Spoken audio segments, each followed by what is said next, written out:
हम दोनों आपको दिखाने वाले हैं एक बहुत ही जबरदस्त सा कंपैरिजन होने वाला है S1000RR 10R की साउंड का, और दोनों में लगा हुआ है एरो का टाइटेनियम फुल सिस्टम। तो दोनों की आपको आवाज़ सुनाते हैं और एक बार आप बताना कि किसकी आवाज़ आपको ज़्यादा अच्छी लगी, किसकी आवाज़ आपको ज़्यादा खतरनाक बेहतर लगी। ठीक है, सबसे पहले स्टार्ट करते हैं S1000 को। स्टार्ट करो जी।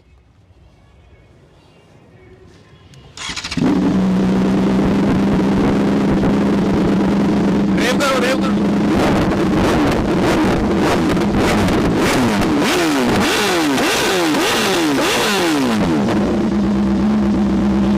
बस अब आपको दिखाते हैं 10R का। लो जी।